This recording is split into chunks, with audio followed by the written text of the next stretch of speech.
ಜಾಸ್ತಿ ಗುರಾಯಿಸ್ಬೇಡ, ಕಣ್ಣು ಬಂದ್ಬಿಡುತ್ತೆ. ಅದಕ್ಕೆ ನಾನು ನಿನಗೆ ಶೇಡ್ಸ್ ತಗೊಂಬಂದಿದ್ದೀನಿ.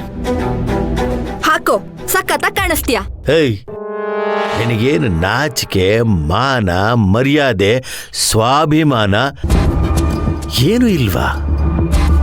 ಅದೆಲ್ಲ ಇಲ್ಲ ಅಂತ ನಿನ್ಗ್ಯಾರು ಹೇಳಿದ್ದು? ಮತ್ತೆ 3 ಬಿಟ್ಟು ಆ ಸೂರ್ಯವಂಶದವರ ಪಟ್ಟಾಭಿಷೇಕಕ್ಕೆ ಹೋಗಿದೆಯಲ್ಲ, ನಮಗೂ ಅವ್ರಿಗೂ ಆಗೋಲ್ಲ ಅಂತ ನಿನಗೆ ಗೊತ್ತಿಲ್ವಾ? ಏನ್ ತಾತ, ನೀನ್ ಇನ್ನೂ ಆ ಶೋಲೆ ಫಿಲಂ ಠಾಕೂರ್ ತರ ಇನ್ನೂ ಹಳೆದನ್ನೇ ಇಟ್ಕೊಂಡು ಅದೇ ಲೆವೆಲ್ ಮೇಂಟೈನ್ ಮಾಡ್ತಿದ್ಯಲ್ಲ. ದ್ವೇಷ ಒಳ್ಳೇದಲ್ಲ.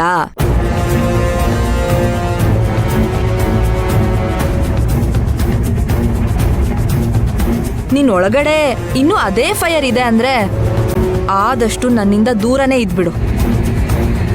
ಯಾಕಂದ್ರೆ ನಾನು ಸುನಾಮಿ. ನನ್ ಮುಂದೆ ಯಾವುದೂ ನಿಲ್ಲಕ್ಕಾಗಲ್ಲ, ಯಾರೂ ನಿಲ್ಲಕ್ಕಾಗಲ್ಲ. ಅಮ್ಮ, ನನ್ನ ಹೆತ್ತ ದೇವತೆ, ಹೇಗಿದ್ಯಾ? ಚೆನ್ನಾಗಿದ್ದೀನಿ. ನಿನ್ಗೋಸ್ಕರ ಮೇಕಪ್ ಕಿಟ್ ತಗೊಂಬಂದಿದ್ದೀನಿ. ತಗೋ. ಹೇಗಿದ್ರು ನಿನಗೆ ಬಣ್ಣ ಬಳ್ಕೊಳ್ಳೋದು ಅಂದ್ರೆ ತುಂಬಾ ಇಷ್ಟ ಅಲ್ವಾ?